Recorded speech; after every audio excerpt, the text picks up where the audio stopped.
Look, the Chicago Bears have been linked over and over to just an athletic freak, and I think he's exactly what we need. And leading up to the combine, we've been talking about offensive linemen just pretty much constantly, and rightfully so. Moving through this, I'm becoming more and more of a fan of Tyler Booker. And there's a certain scenario that he'd be a perfect fit, and it's a little more unique than these other offensive linemen that are being linked to the team. What's up? This is Sports Talk Bears. I'm your host, Sean. We are pushing towards 10,000 subscribers, and I need your help. Hit the subscribe button. Would love to continue talking to you on the daily about the Chicago Bears, and it's a pretty cool community, so join us. So Tyler Booker, I think he's the highest floor, can't miss prospect on offensive line this year. He looks like a 10-year starter, a Pro Bowler at offensive guard. Yeah, I think that's fully his potential. So into the conversation enters Booker. We're talking about a guy who's really gaining momentum lately as the potential draft target for the Bears in the first round. 20 years old, 2-year starter at Alabama, and he just packs a massive frame into this high-level run blocking and fantastic anchor. He does so well against power rushers and pass protection. The short of it, he's exactly what the Bears need. And if you paired him with a guy like Trey Smith, that would give Chicago their most talented tandem at guard. I think maybe that we may never have had before, maybe most definitely in decades. So let's kind of look at Alabama offensive guard Tyler Booker. Going to go to Twitter here. Twitter says he is him, and I really agree with them. 6'5", 325 pounds, 9 pressures, 0 sacks, 2 hits, 7 hurries, and you're looking that he played left guard and left tackle for 715 snaps. And to kind of illustrate why this is more of a unique situation, I'm going to go back to the 2023 draft to illustrate how this might work. Now, I don't think it's even a debate that Will Campbell's the best overall offensive lineman in the draft. I'm not going to debate that at all. But the more I look at it, I'm not so sure he's going to get past the Patriots at the number 1 pick. Sure, he's versatile. He can play inside and out. But what the Bears really need is a pure guard, an absolute pass can't miss guy at that position. And I think Booker is the best pure guard in the nation. And I'd love to see a scenario that we get our shot at Trey Smith. It's looking like he's going to be on the open market, and the Bears have just done some cuts and opened our coffers up to about $80 million to spend. I think we're going to make some more cuts and be closer to $100 million. Absolutely doable to get Trey Smith back up the Brinks truck. We need him. And also add a guy like Drew Dahlman at center. And then we're looking at, we can't replace everyone, right? Brings us to Braxton Jones. That guy's been an absolute find, a 5th-round small school pull by Ryan Poles. Still another year before we have to talk a new contract, and he's been absolutely solid at left tackle. So let's take advantage of that rookie contract for 1 more year and then decide what to do later.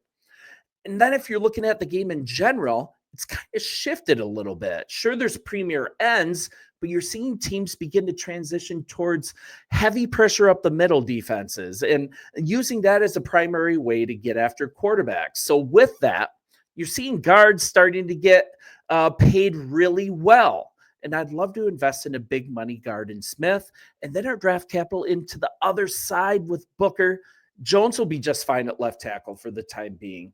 And the good thing, many draft scenarios are placing him at about pick 14, even as low as 20. The Bears are sitting there with pick number 10. So getting back to the old draft, the Bears could very well do a similar move that they did in 23 when drafting Darnell Wright. Back then, Poles and Cunningham, they traded the 9th overall pick with Philly to trade 1 spot down. Then they drafted Darnell Wright with that pick. They received an additional 4th rounder for their trouble. So let's say the Bears this year, they are after Tyler as the guy. Maybe we trade a few additional spots down. So if we do that, if we trade down like 4 or 5 spots, still get our guy, does that 4th round compensation, does that turn into a 3rd rounder if the right player drops? A guy like Genty, what if he's still there and a team is just absolutely hungry to get there? The Bears can take advantage of that. I mean, I personally wouldn't mind this at all.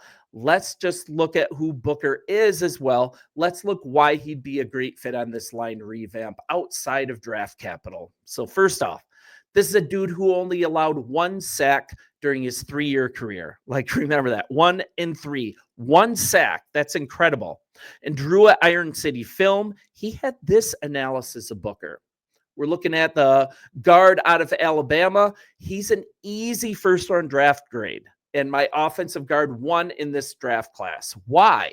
He's an immovable anchor. He has patient hands, just a vice grip strength. Say that 10 times fast. Vice grip strength. He's just a really strong displacer in the run game, and he hits like an absolute freight train on down blocks. I mean, that's from him. And NFL Media's Daniel Jeremiah, he really loves Booker as well. And this is a quote from him. Booker, to me, is one of the more consistent players that I've watched in this class. He's big. He's powerful. He's someone that when you talk to the folks at Alabama, too, they just rave about him in terms of work ethic, about leadership. Someone there told me he was like the Will Anderson of their offense in terms of the leadership that he provides. And we got to like that as Chicago Bears fans. Also, he fits the prototypical guard mold, 6'4", 348 pounds, a technically sound inside offensive lineman with elite footwork, heavy hands, powerful punch, just effortlessly transfers from one defender to the next as well when you watch him play, when you watch the film. It's just really, really nice to watch him play. And also, we're talking about work ethic. We're talking about leadership. As Bears fans, that is refreshing. Certainly attractive after what we just went through with Nate Davis. Just a dumpster fire with him. And there's also something to be said about taking a guy who's a stud at his position and allowing him to play it instead of converting him over. He is just a pure guard, just a stud. And we need a stud guard. And let's get this guy in town. Let's even get more draft capital while taking the right guy, while taking the guy that we actually want. And then if you're looking at a line, we've got Braxton Jones at left tackle. Then you bring in a guy like Tyler Booker. You have Drew Dahlman at center. You back up the Brinks truck for Trey Smith at right guard. That's I would say do that. And then you're going to have him playing right next to his old teammate, Darnell Wright. What's not to love about that? And then we can still take some of these players. We can keep Pryor.